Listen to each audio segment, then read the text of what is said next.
ஓம் செந்தில் ஆண்டவனுக்கு அரகரோகர இயலிசையில் பூஜித வஞ்சி கயர்வாகி இரவு பகல் மனது சிந்தித்து உழலாது உயர் கருணை புரியும் இன்ப கடல் மூழ்கி உனையனதுள்ளறியும் அன்பை தருவாயே.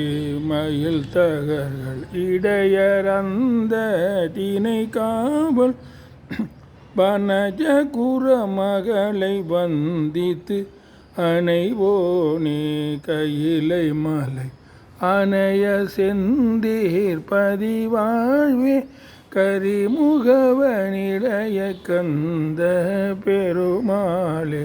பெரு புவியில் உயர்வரிய வாழ்வை தீர குறியேனே.